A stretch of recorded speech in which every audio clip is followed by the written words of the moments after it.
I recently visited the dentist due to a toothache. It turns out he had to extract one of my wisdom teeth. Man, I hate the dentist. Not the person, but I hate the experience.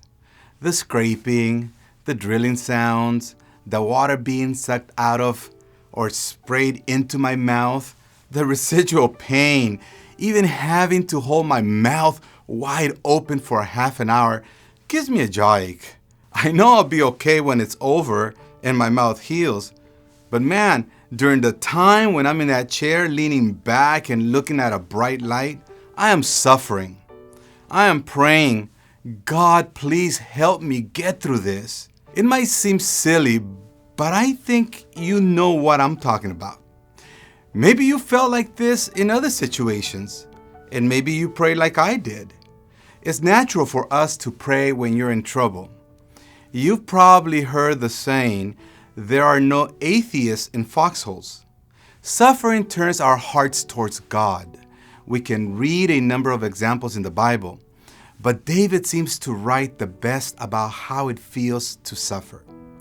Check out these verses David wrote in Psalms 86, 6-7. Listen closely to my prayer, O Lord. Hear my urgent cry. I will call to you whenever I'm in trouble, and you will answer me. We can see that David believes God hears us when we pray, especially when we're suffering or in trouble. David promises to call out to God in prayer, and then he confidently says that God will answer him. We can do the same. But does this mean that our suffering will be removed? That some miracle will happen? Though that's what we would like, we realize that prayer is not a dollar bill inserted into a vending machine called God. It's possible that our suffering will go away, but the answer God often provides is an inner knowing or assurance that we are not alone in our suffering. God's presence strengthens us and gives us courage and hope in the midst of difficulties. Sometimes other people come alongside us in our suffering and help us. And God ministers to us through their words and their actions. Suffering is a part of being human. Even Jesus suffered. His example of patient endurance when mistreated, wrongly accused, beaten, and nailed to a cross can help us put our suffering in perspective.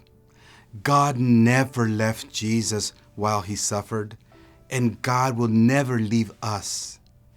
If you are suffering today, even if it's just a visit to the dentist, know that you do not suffer alone.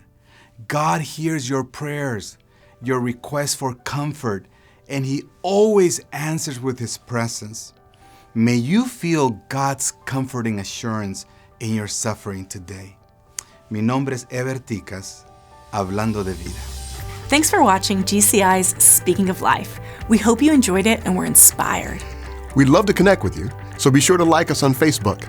You can also check out more on our website and subscribe to our newsletter for the most current GCI news. Thanks again for watching, and we'll see you in the next video.